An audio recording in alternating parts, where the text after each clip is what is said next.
Minister Muhammad Riyas നമുക്കൊപ്പം തത്സമയം ചേരുന്നുണ്ട്. Minister good morning. നമ്മൾ ചൂരൽമലയുടെ ഒരു ആഘാതം പൂർണ്ണമായും തീർന്നിട്ടില്ല. അതിനിടയിൽ ഒരു ചെറിയ പ്രതീക്ഷയുള്ളത് ഇന്നിപ്പോൾ അന്തരീക്ഷം തെളിഞ്ഞിരിക്കുന്നു ശിരൂരിൽ. എല്ലാവരും അങ്ങോട്ടേക്ക് ശ്രദ്ധ കൊടുക്കുകയാണ്. നമ്മളടക്കം വാർത്താസംഘങ്ങൾ എല്ലാവരും അവിടെയുണ്ട്. ഇന്നലെ ജാക്കി കിട്ടിയത് വലിയ പ്രതീക്ഷയാണല്ലേ മിനിസ്റ്റർ?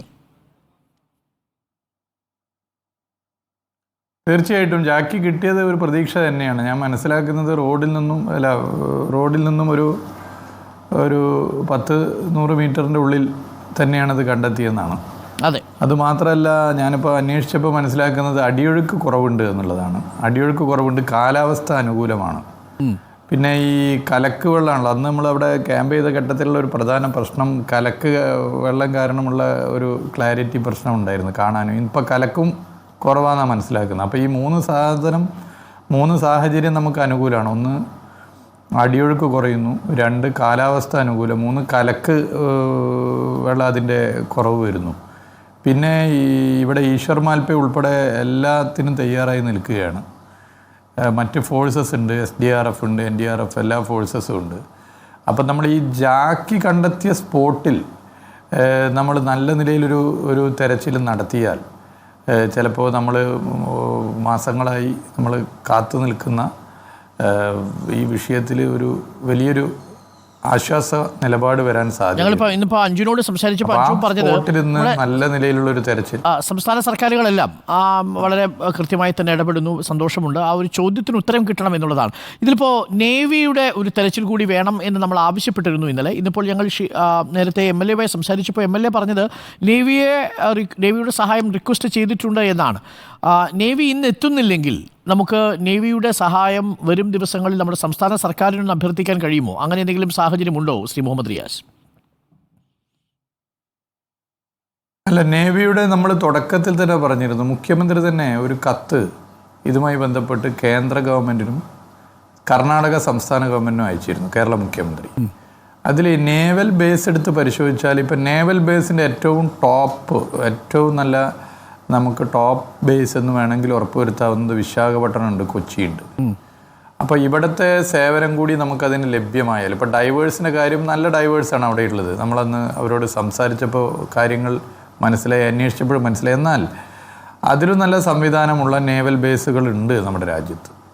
അപ്പോൾ ആ നേവൽ ബേസുകളുടെ കൂടി ഒരു സഹായം കിട്ടുന്നത് വളരെ നല്ലതാണ്. നമ്മളെല്ലാ ശ്രമവും നടത്തുക എന്നുള്ളതാണല്ലോ ഡോക്ടർ അരുൺ അതിൽ പ്രധാനം. അപ്പോൾ വിശാഖപട്ടണം ടീമിൻ്റെ ഒരു സഹായം കിട്ടിയാൽ അത് കൂടുതൽ ഗുണമായിരിക്കും എന്നാണ് എനിക്ക് തോന്നുന്നത്. നമുക്ക് ആ നിലയിൽ ഒരു സഹായം കൂടി കിട്ടുകയാണെങ്കിൽ നമുക്ക് ഇന്നത്തെ തെരച്ചിൽ കഴിഞ്ഞിട്ട് അങ്ങനെ ഒരു ഇടപെടൽ കൂടി സംസ്ഥാന സർക്കാർ ആലോചിക്കുന്നുണ്ടാവുമല്ലോ അല്ലേ?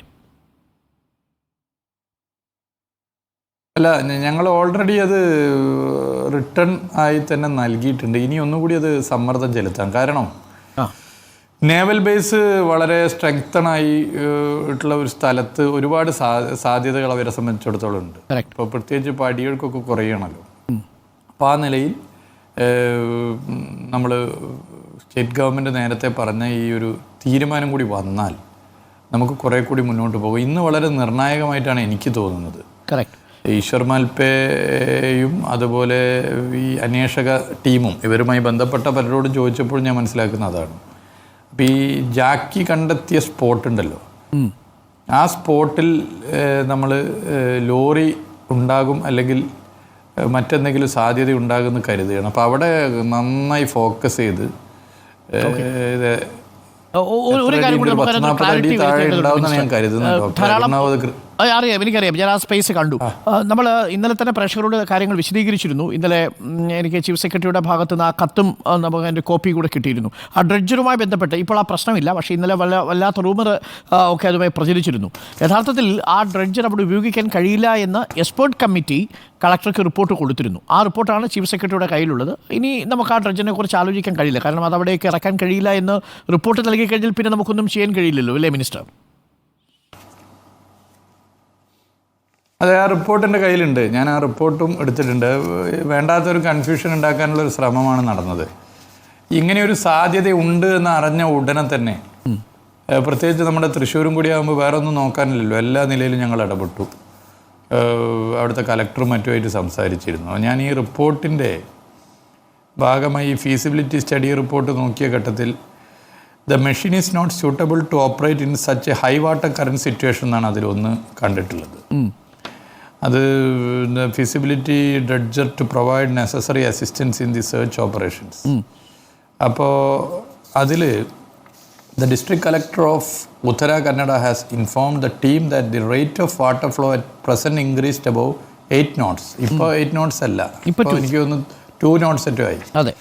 As the agro dredge craft can tolerate a maximum of 4 knots, may be difficult to operate under this condition.